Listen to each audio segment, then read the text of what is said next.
Di beberapa minggu lalu, Indonesia mengalami kondisi yang benar-benar panas dan menegangkan. Tepatnya pada 25 Agustus kemarin ribuan mahasiswa bersama masyarakat turun ke jalan melakukan aksi demo yang cukup besar.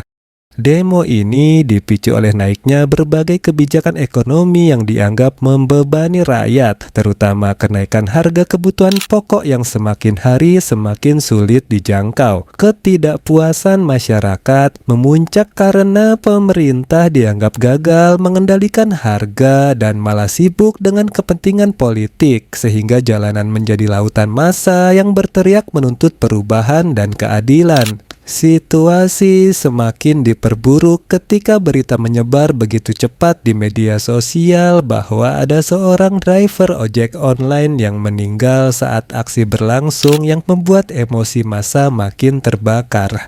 Bagi banyak orang, peristiwa itu menjadi simbol betapa rakyat kecil seringkali jadi korban di tengah gejolak besar yang sebenarnya bukan ulah mereka.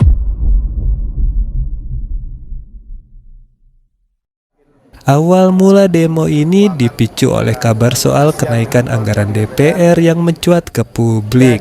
Banyak mahasiswa dan masyarakat merasa geram karena di saat rakyat berjuang menghadapi harga yang melambung, justru wakil rakyat menaikkan anggaran untuk kepentingan mereka sendiri. Hal ini jadi pemicu utama ledakan emosi massa karena dianggap bentuk nyata ketidakadilan dan jauhnya jarak antara penguasa dan rakyat. Dari situ, jalannya demo mulai membesar dan bahkan dibandingkan dengan kejadian tahun 1998.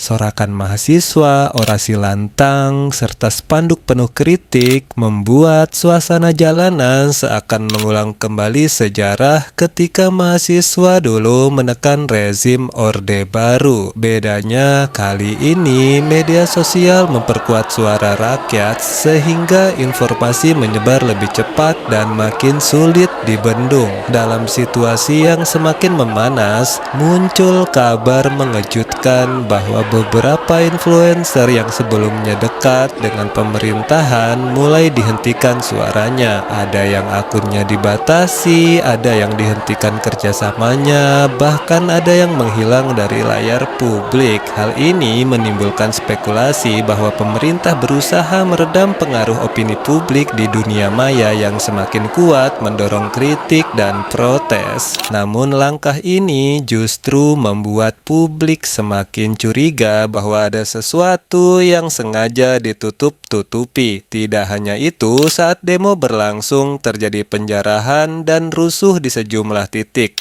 Toko-toko dirusak, kendaraan dibakar, dan fasilitas umum tidak luput dari amukan massa. Meskipun banyak yang percaya penjarahan itu dilakukan oleh oknum yang menunggangi aksi, namun dampaknya tetap memperburuk citra demo yang pada awalnya bertujuan murni untuk menyuarakan aspirasi rakyat.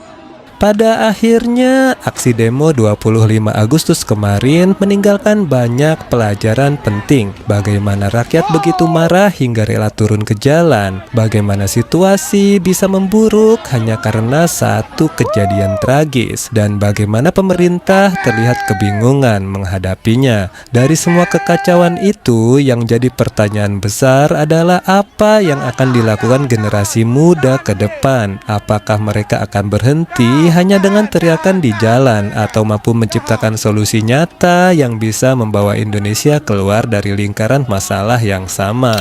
Pengamat politik Ferry Irwandi pun menilai bahwa demo ini adalah titik balik, bahwa suara generasi muda tidak bisa lagi dianggap angin lalu dan pemerintah harus benar-benar mendengarnya. Ia menekankan bahwa jika pola lama terus dipertahankan, maka sejarah 1998 bukan tidak mungkin akan terulang dengan wajah baru. Pertanyaannya kini bukan hanya tentang apa yang dilakukan pemerintah, tapi juga tentang seberapa siap generasi muda mengambil peran untuk membawa bangsa ini ke arah yang lebih baik.